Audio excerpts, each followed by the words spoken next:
Bom dia, crianças. Hoje é a nossa segunda aula do terceiro bimestre, né? Na aula passada a gente falou sobre localização no plano, né? E a gente viu que no plano a gente precisa de mais informações para localizar um ponto do que numa reta, né? E hoje a gente vai estar explorando isso aí.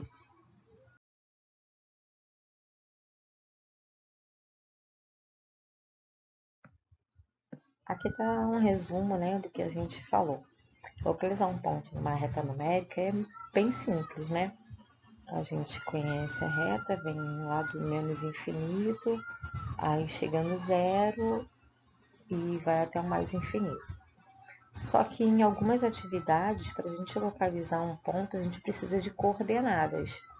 E aí, quando eu falo em coordenadas, a gente fala em mais de uma informação. Lembra quando a gente viu no planisfério na aula passada, né? A gente precisa da latitude, da longitude para localizar um ponto no nosso globo terrestre, por exemplo.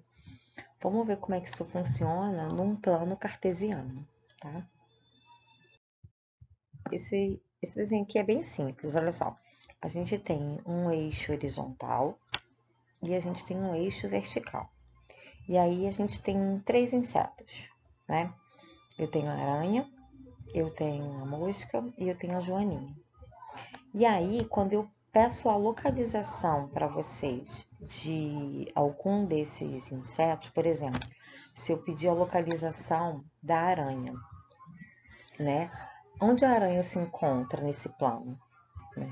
Ela se encontra no ponto 3 do meu eixo horizontal e 5 do meu eixo vertical. Se eu pedir a localização da mosca, a mosca ela se encontra no ponto 6 do meu eixo horizontal e no ponto 5 do meu eixo vertical. Já a joaninha, ela se encontra no ponto 6 do meu eixo horizontal e 3 do meu eixo vertical. Então, quando a gente falar de plano cartesiano, a gente vai ter sempre dois pontos, um referente ao eixo vertical e o outro referente ao eixo horizontal, ok?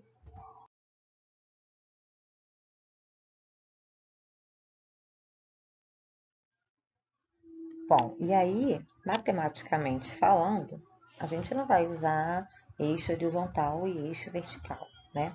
A gente tem como definido que o eixo vertical, ele é chamado o eixo das ordenadas, tá?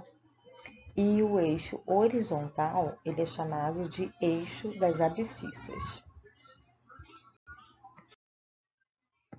Bom, aqui eu trago um plano cartesiano mais completo para vocês, sem o desenhinho, e aí a gente consegue observar o seguinte: a gente tem um eixo horizontal, que é o eixo das abscissas, e representado por essa reta horizontal, onde eu chamei essa reta, esse eixo de x, ok?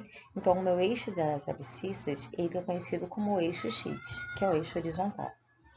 E o eixo vertical, que é o eixo das ordenadas, ele é conhecido como eixo y, ok? No cruzamento desses dois eixos, eu tenho o ponto 00, que é a origem, né? Naquele desenho dos insetos, a gente só tinha os valores para a direita e para cima da minha reta, né? Aqui a gente vai ver que o plano cartesiano ele vai além, né? Porque a gente sabe que antes do zero também tem os números negativos. Então a gente imagina uma reta dos inteiros na horizontal e uma reta dos inteiros na vertical. Então, para minha direita do x são os números positivos, ok?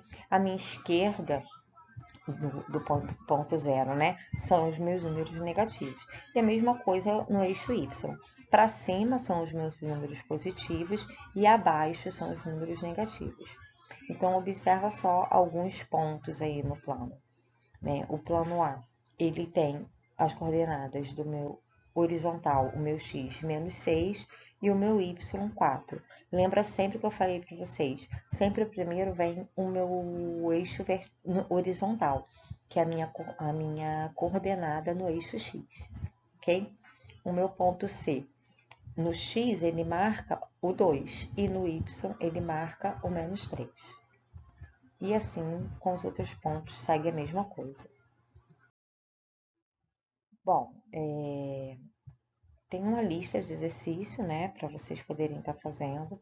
A gente vai ter a nossa aula no aplicativo, onde a gente vai poder estar conversando, tirando dúvidas, tá? Então, espero que vocês façam a lista para a gente poder estar vendo as dúvidas que surgirem ao longo do processo, beleza? Fiquem em casa, se cuidem e até a próxima.